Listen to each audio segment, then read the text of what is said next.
While clocks have existed since the 13th century, it was not until the 16th century that they were miniaturized and became the first watches. However, it should be mentioned that the first watch could not have been invented without the mainspring, a metal ribbon that stores energy and releases it by gradually relaxing. As it relaxes, it drives a gear system that allows the hands to turn on the dial. The spring thus replaces the weights and pulleys that allowed the clocks of the time to function. The first attempts were not conclusive. The watches went out of order after a week. That's why we had to wait until the 16th century, around 1510, for the first watch to see the light of day, thanks to Peter Henlein, a German watchmaker from Nuremberg. Far from resembling the watches we wear today, they were designed to remain in the pockets and had an egg shape and not a relatively flat disc that fits on our wrists like those of today. These early watches were called Nuremberg eggs. Gradually, as they became flatter, they took the name of gusset watches, the gusset being the name given to the pocket provided for this purpose. The first commercial watches were produced in small quantities in the 1580s in Nuremberg, Germany, and had only an hour hand. In 1660, the balance spring is invented, which greatly increased the accuracy of watches to 10 minutes of error to the previous few hours. There is some dispute as to whether the balance spring was invented around 1660 by British physicist Robert Hooke or the Dutch scientist Christian Huygens, with the likelihood being that Hooke first had the idea. But Huygens built the first functioning watch that used a balance spring. Before that time, balance wheels or foliots without springs were used in clocks and watches, but they were very sensitive to fluctuations in the driving force, causing the timepiece to slow down as the mainspring unwound. The introduction of the balance spring effected an enormous increase in the accuracy of pocket watches, from perhaps several hours per day to 10 minutes per day, making them useful timekeepers for the first time. In 1680, the minute hand is introduced in England, making time-telling more precise but not exact. Watches still did not keep time very well and were more of a status symbol worn by the rich. In 1704, Nicolas Fatio, Jacob and Peter de Bortfree are the first to use rubies in a watch. A watch may have from 7 to 23 jewels. The value of the watch may be based on the number of jewels in the movement, provided the jewels serve as bearing surfaces. About the beginning of 1777, Abraham Louis Perellet invented a self-winding mechanism for automatic watches. It worked on the same principle as a modern wristwatch and was designed to wind as the owner walked, using an oscillating weight inside the large watch that moved up and down. The Geneva Society of Arts reported in 1777 that 15 minutes walking was necessary to wind the watch sufficiently for 8 days, and the following year reported that it was selling well. Perellet is thus widely acknowledged as the inventor of the automatic watch. Another horologist, the French, Abraham Louis Breguet, invented innovative escapements, including the tourbillon and automatic winding mechanisms. Among Breguet's many inventions were the overcoil, an improvement of the balance spring that was incorporated into many precision watches, and the tourbillon, an improvement that rendered the escapement immune to errors caused by the changing position of the watch while being carried. Within 10 years, Breguet had commissions from the aristocratic familiars of France and even the French Queen, Marie Antoinette. At the end of the 19th century, the wristwatch began to be adopted because it was much more practical than watches worn around the neck.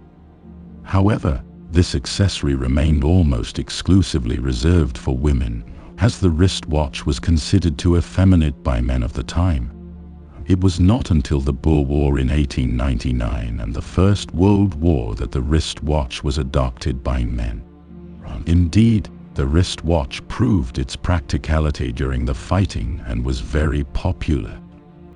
invented by John Harwood, a watch repairer from Bolton in England, who took out a UK patent with his financial backer, Harry Ketz, on the 7th of July 1923, and obtained a corresponding Swiss patent on the 16th of October 1923.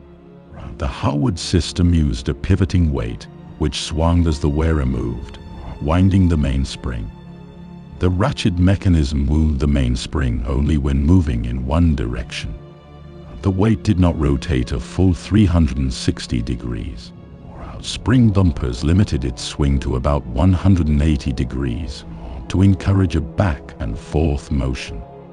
This early type of self-winding mechanism is now referred to as a hammer or bumper. When fully wound, Harwood's watch would run for 12 hours. It did not have a conventional stem winder, so the hands were moved manually by rotating a bezel around the face of the watch. The watches were first produced with the help of Swiss watch manufacturer Fortis and went on sale in 1928. 30,000 were made before the Harwood self-winding watch company collapsed in 1931. In the Great Depression, bumper watches were the first commercially successful automatic watches. They were made by several high-grade watch manufacturers during the 1930s and 1940s. The Rolex Watch Company improved Harwood's design in 1930 and used it as the basis for the company's Oyster Perpetual, in which the centrally mounted semicircular weight could rotate through a full 360 degrees rather than the about 200 degrees of the bumper winder. Rolex's version also increased the amount of energy stored in the mainspring, allowing it to run autonomously for up to 35 hours.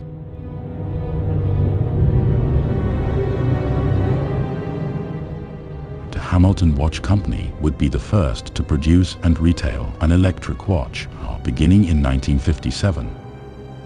Their timekeeping element was either a traditional balance wheel or a tuning fork, driven electromagnetically by a solenoid powered by a battery.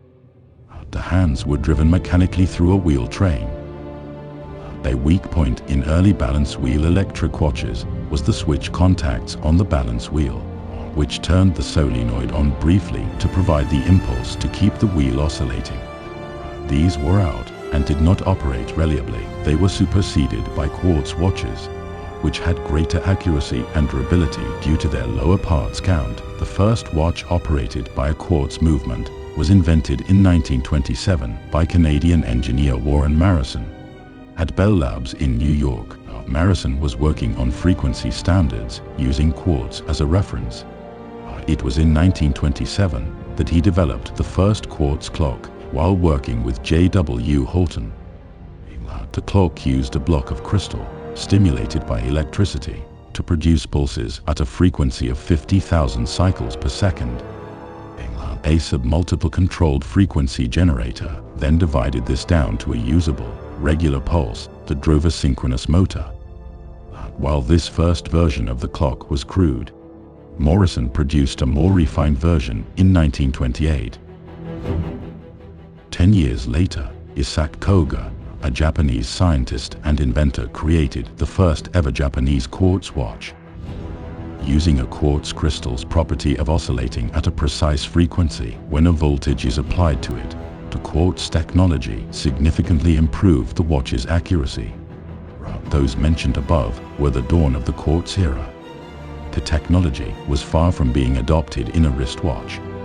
Seiko's managers were the first ones to envision a promising commercial opportunity, and the company began working relentlessly on reducing the size of a quartz clock's movement and design a quartz watch mechanism to be housed in a wristwatch. In 1958, Seiko developed a quartz clock about the size of a large locker. It was built specifically for a broadcast station. They next released a table clock to be used during the 1964 Olympics in Tokyo.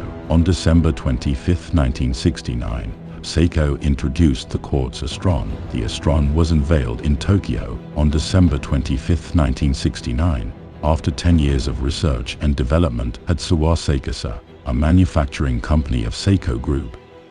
Within 1 week, 100 gold watches had been sold, at a retail price of 450,000 yen, or $1,250 each at the time, equivalent to the price of a medium-sized car.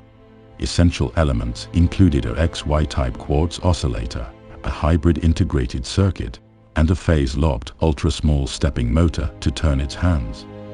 According to Seiko, Astron was accurate to plus or minus 5 seconds per month or 1 minute per year, and its battery life was 1 year or longer. The Astron was very accurate, considering a mechanical watch's accuracy was about a few seconds per day. The first smartwatch is generally considered to be the Spot Watch developed by Microsoft in 2004. However, it was not very successful and did not gain widespread adoption. The first smartwatch that gained significant popularity was the Pebble Watch, developed by Pebble Technology Corporation in 2013.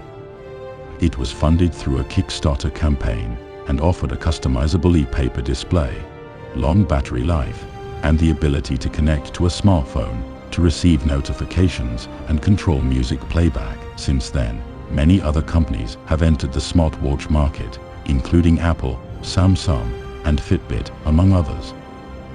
With the invention of the smartwatch, people can do more than tell time. They can call, text, play games, and do so much more just from their wrist. Smartwatches can give people voice calling abilities, internet access, and other technological abilities.